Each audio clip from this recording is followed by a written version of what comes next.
Hello everyone welcome to Devanjali cooking सांग मैंने आज मुझे सहित लंका आचार रेसिपी शेयर करी।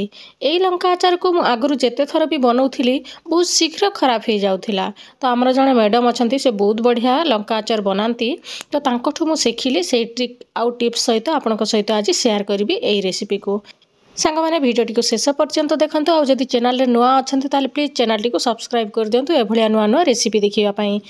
यही लंका आचार को आप साइड डिश भाव में भात सहित रुटी सहित खाईपारे बहुत ही बढ़िया लगी था।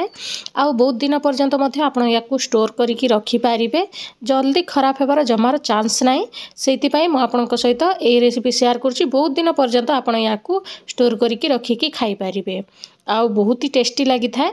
तेबे चलतु आरंभ करवा।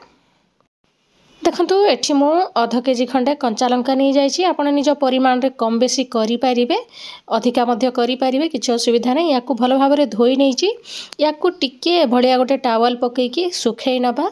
ता ऊपर जो पानी अंशटा थाए सेटा टिके सुखी जीवो। खरारे जमार सुखैबेनी घरे एका फैन तले किंबा एमती नॉर्मल मध्य सुखई देबे। भलिया गोटे कॉटन टावल रे भलिया टिके पोछि देबे शीघ्र सुखी पारिबो जेमती ऊपर पानीटा।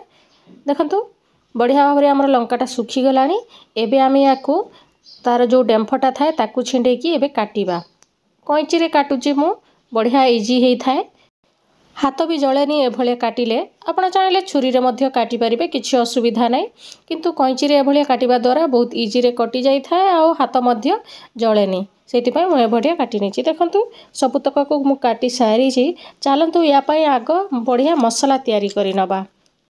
एबे आमे कढ़ई को गरम करिकी देदबा गोटे बड़ चामच सोप जो पान मधुरी तापरे देदबा आधा चामच मेथी। मेथी दाना बहुत देले टिके पिता लगी था से कम पकेबे।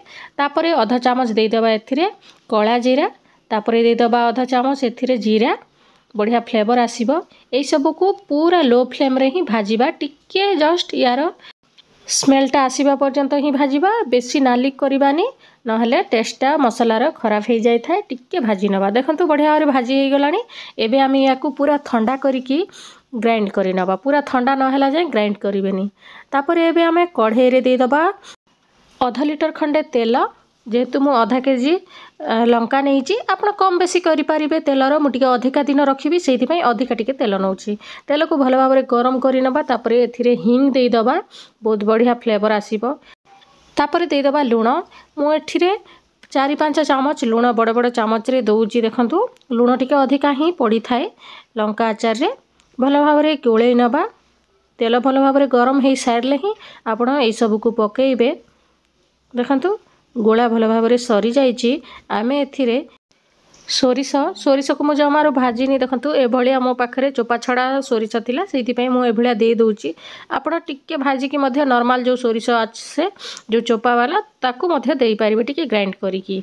एबे आम एथिरे गोटे बड़ चामच लंका गुंड दे दबा। सुंदर कलर पई मु काश्मीरी लंका गुंड यूज करूची। आपण चाहिले स्किप मध्य करि पारिबे किछि असुविधा नै।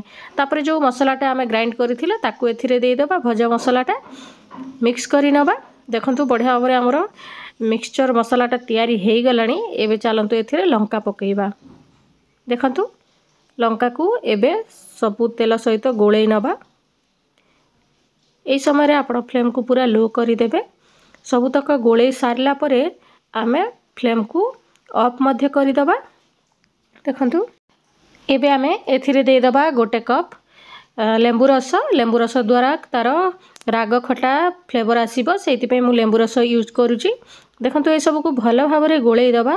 तापरे एबे आमे जेतिकी लेंबू रस नैथिले तार अधा नहीं जीवा भिनेगार दबा द्वारा आमर जो लंका आचारटा बहुत दिन पर्यंत खराब हेबनी। एइटा ही से ट्रिक। मु खाली लेंबू रस देकी बनाउथिली तो शीघ्र खराब हो जाउथिला। टिके भिनेगार आपण देई देबे देखिबे बहुत दिन पर्यंत आपणक लंका आचार जमार खराब हेबनी। देखिले ना सांग माने केते सहजरे प्रस्तुत हो गला। आपण माने निहाती घरे थरे ट्राई करंतु। Thank you for watching.